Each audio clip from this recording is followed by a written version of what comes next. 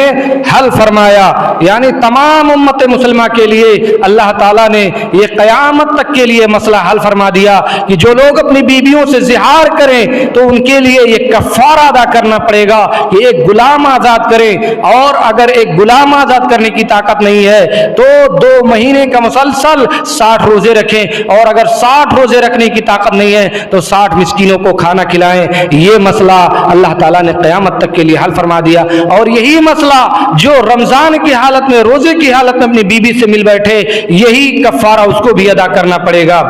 اس کے بعد اللہ تعالیٰ نے آگے فرمایا وما جعل ادعیاءکم ابناءکم ذالکم قولکم بافواہکم, اور لے پالک بیٹوں کو جن کو تم اپنا بیٹا مان لیتے ہو, حقیقی بیٹا شمار کرنے لگتے ہو, وہ تمہارے حقیقی بیٹے نہیں ہیں. یعنی وہ تمہارے حقیقی بیٹے نہیں ہیں,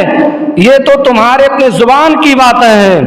واللہ یقول الحق وہو یہدی السبیل, اور اللہ تعالیٰ حق بات کہنے سے نہیں شرماتا ہے. اللہ تعالیٰ حق بات کہنے سے شرماتا نہیں ہے. اللہ تعالیٰ حق بات فرماتا ہے ویہدی السبیل, اور سیدھے راہ کی طرف رہنمائی کرتا ہے, سیدھے راستے کی طرف رہنمائی فرماتا ہے. اور آگے فرمایا ادعوہم لآبائہم واقسط عند اللہ, اے لوگوں تم ان کو لے پالکوں کو, لے پالک بیٹوں کو جن کو تم نے گود لے لیا ہے, جن کو جو تمہارے حقیقی بیٹے نہیں ہیں, ان کو ان کے باپوں کی طرف نسبت کر کے پکارو. یعنی جو تمہارے حقیقی بیٹے نہیں ہیں ان کو ان کے باپوں کی طرف نسبت کر کے پکارو. ادعوہم لآبائہم هو اقسط عند اللہ, یہ اللہ تبارک و تعالیٰ کے نزدیک اللہ تعالیٰ کا یہ فیصلہ ہے اور اللہ تعالیٰ کے نزدیک یہی پورا انصاف ہے. یہاں مسئلہ یہ ہے, یہ آیت کریمہ کا شان نزول یہ ہے کہ حضرت عبداللہ ابن عمر رضی اللہ تعالیٰ عنہ سے روایت ہے, صحیح بخاری کتاب التفسیر حدیث نمبر 4782,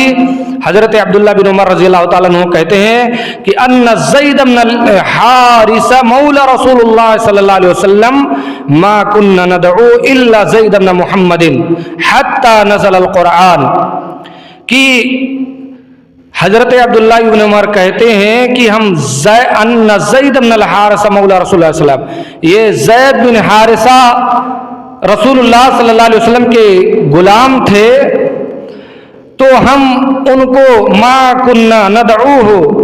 ہم صحابہ کرام ان کو زید بن محمد کہہ کر پکارنے لگے. ندعوہ الا زید بن محمد, ہم ان کو زید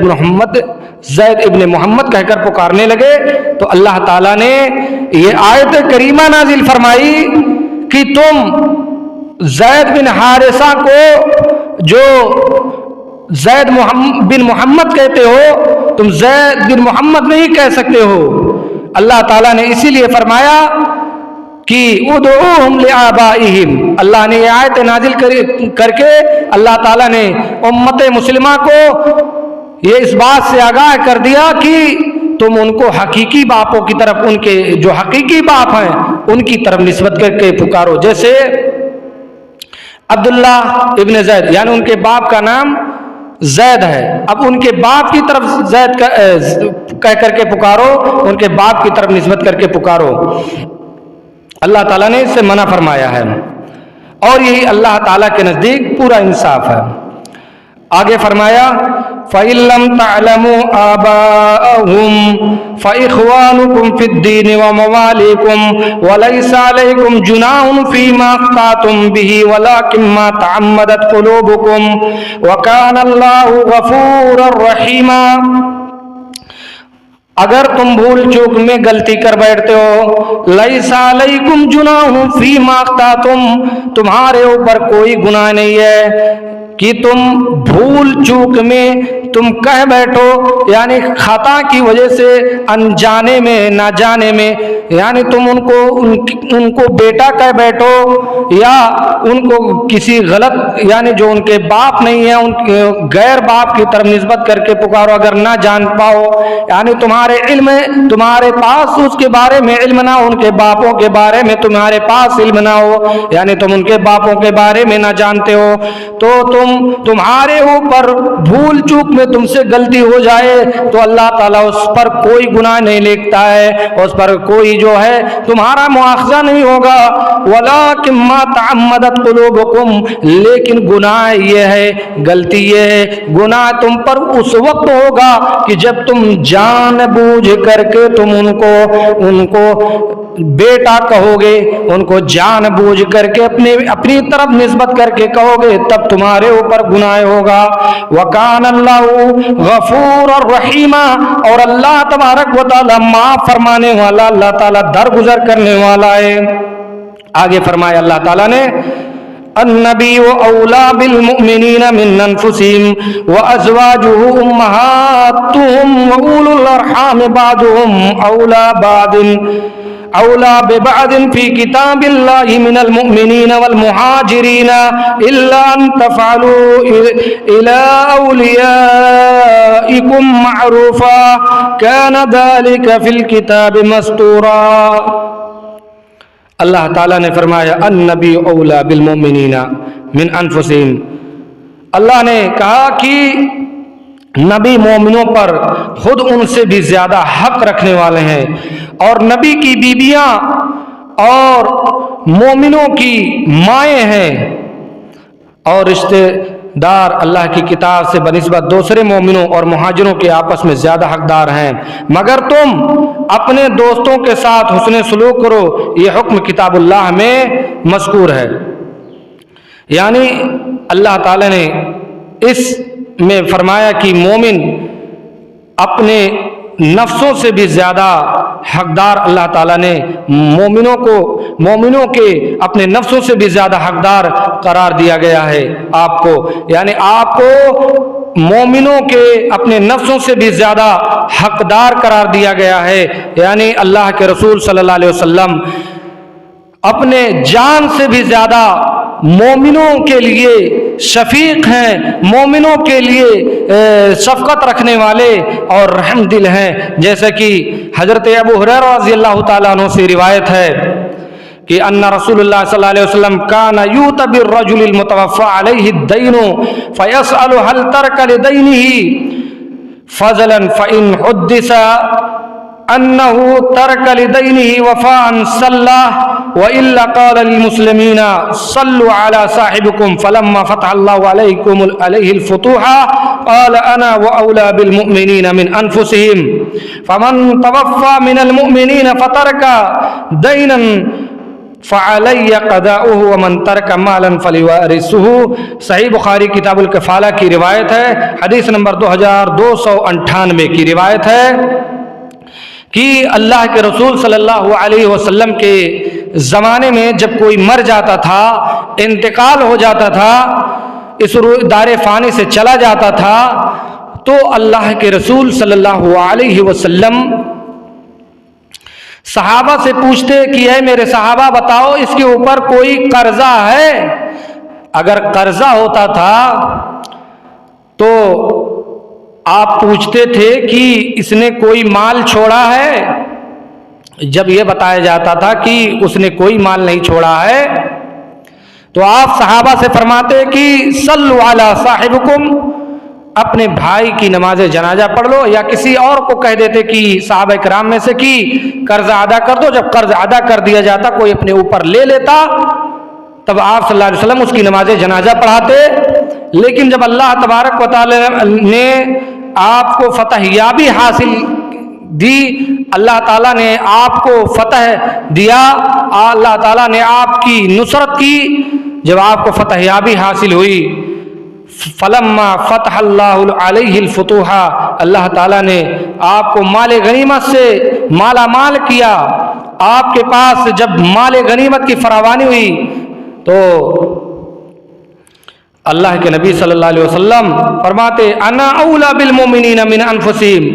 میں ان کے مومنوں کے اپنے نفسوں سے بھی زیادہ میں اللہ کے نبی صلی اللہ علیہ وسلم فرماتے کہ میں ان سے ان کے جانوں سے بھی زیادہ میں حق رکھنے والا ہوں۔ یعنی اللہ کے رسول صلی اللہ علیہ وسلم اس کو اپنے اوپر، اس قرضے کو ادا کرنے کے لیے اپنے اوپر لے لیتے اور ادا کرتے تھے۔ فمن توفى، جب کوئی انتقال ہو جاتا، من المؤمنین فترک دینا فعلی قضاؤہ، اللہ کے نبی صلی اللہ علیہ وسلم فرماتے کوئی بھی جب انتقال ہو جاتا تو اس نے کوئی مال چھوڑا ہوتا یا قرض چھوڑا ہوتا، یعنی قرض دار ہوتا، تو اللہ کے رسول صلی اللہ علیہ وسلم اس کو ادا کرتے تھے۔ یعنی ومن ترک مالا فلیوارثہ، اور اگر کوئی مال نہ چھوڑتا تھا تو اس کے ورثہ اس کو ادا کرتے تھے۔ یعنی اس اعتبار سے کہا گیا کہ النبی اولا بالمؤمنین من انفسہم وازواجہ امہاتہم، یعنی نبی اپنے نفسوں سے بھی زیادہ یعنی مومنوں پر رحیم ہیں، شفیق ہیں، یعنی شفقت رکھنے والے ہیں، اپنی جان سے بھی زیادہ ان پر مہربان ہیں۔ اگر ان کے پیر میں کانٹا بھی چبھے، اور اسی طرح سے نبی مومنوں پر خود ان سے بھی زیادہ حق رکھنے والے ہیں۔ ایک معنی تو یہ ہے کہ نبی اپنے نفسوں خود ان سے بھی زیادہ حق رکھنے والے ہیں، اور نبی کی بیویاں مومنوں کی مائیں، یعنی اس کا مطلب یہ ہے کہ مومن جو ہیں اپنی جان سے زیادہ محبت نبی اکرم صلی اللہ علیہ وسلم پر فائق رکھیں، اور اپنے ماں باپ سے، اپنے والدین سے، اپنے رشتہ دار سے بھی زیادہ ان پر اپنی جان کو نچھاور کریں، اور اپنے ماں باپ سے بھی زیادہ ان سے محبت رکھیں۔ تب ان کا ایمان کامل مکمل ہوگا، تب حقیقی معنوں میں مومن ہوں گے۔ اور اسی طرح سے اگر ان کے دل کے اندر نبی کی محبت نہ رہی، ان کے جان سے، ان کے مال سے، تو وہ حقیقی مومن نہیں ہو سکتے، کیونکہ اللہ کے نبی صلی اللہ علیہ وسلم نے فرمایا لا یؤمن احدکم حتی اکون احب الیہ من والدہ وولدہ والناس اجمعین، تم میں سے کوئی اس وقت تک مومن نہیں ہو سکتا ہے جب تک وہ اپنے جان سے، اپنے مال سے، اپنے اولاد سے زیادہ محمد صلی اللہ علیہ وسلم کو اپنے دل سے محبت نہ کرے، اپنے دل سے محبت نہ رکھے، اور جو ہے ان کی بات کو، ان کے فیصلے کو، اگر تمام فیصلوں سے جب تک وہ آپ کے فیصلے کو مقدم نہ رکھے تب تک وہ اس کا ایمان کامل مکمل نہیں ہوگا۔ جیسا کہ اللہ تبارک و تعالیٰ نے فرمایا فلا وربک لا یؤمنون حتی یحکموک فیما شجر بینہم ثم لا یجدوا فی انفسہم حرجا مما قضیت ویسلموا تسلیما، یعنی تیرے رب کی قسم، اے نبی تیرے رب کی قسم، جب تک وہ لوگ تیری بات کو ایکسپٹ نہ کر لیں، تیرے بات کو مقدم نہ رکھیں، یعنی تیری بات کو مقدم نہ رکھیں، تب تک وہ مومن نہیں ہو سکتے۔ فلا وربک لا یؤمنون حتی یحکموک، یہاں تک کہ تجھ کو فیصلہ نہ مان لیں، فیما شجر بینہم، ہر معاملات میں، ہر چیز میں، ہر جھگڑے میں آپ کو فیصلہ نہ مان لیں، آپ کو حاکم نہ مان لیں، ثم لا یجدوا فی انفسہم حرجا مما قضیت ویسلموا تسلیما، اور جو فیصلہ آپ کر دیں اپنے دل کے اندر اس کو چونچرا نہ مانیں، اس کو چونچرا نہ کریں کہ آپ نے یہ کیوں فیصلہ فرمایا، یہ کیسا فیصلہ ہے، اس پر کوئی چونچرا نہ کریں، تب تک وہ مومن نہیں ہو سکتے۔ اگر چونچرا کیا، آپ نے فیصلہ کیا، اس میں کوئی چونچرا کیا تو وہ مومن نہیں ہو سکتا۔ اسی لیے یہ مطلب، ایک مطلب تو یہ ہے کہ نبی کو یعنی مومن